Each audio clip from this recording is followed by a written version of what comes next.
தமிழக முதலமைச்சர் திட்டங்களை அவதூறாக பேசிய நடிகை குஷ்புவை கண்டித்து காஞ்சிபுரத்தில் திமுக மகளிர் அணியினர் ஆர்ப்பாட்டத்தில் ஈடுபட்டனர்.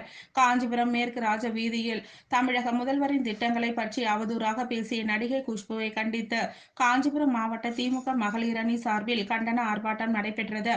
மாவட்ட மகளிர் அணி அமைப்பாளர் செல்வி தலைமையில் நடைபெற்ற இந்நிகழ்ச்சியில் மாநகராட்சி மேயர் மகாலட்சுமி யுவராஜ் முன்னிலை வகித்தார். இதில் நடிகை குஷ்புவின் படத்தினை கிழித்தெறிந்தும் உதைத்தும் ஆர்ப்பாட்டம் செய்தனர். இதில் மாவட்ட மகளிர் நிர்வாகிகள் மாலதி, விஜயா, ரத்னமாலா, பூங்கொடி, விஜயலட்சுமி, மாநகர நிர்வாகிகள் தேவிகா, காயத்ரி, கீதா, தனலட்சுமி, விஜயா, ரவி, கீதா, லலிதா, சங்கரி, சுமித்ரா உள்ளிட்ட பலர் கலந்து கொண்டனர்.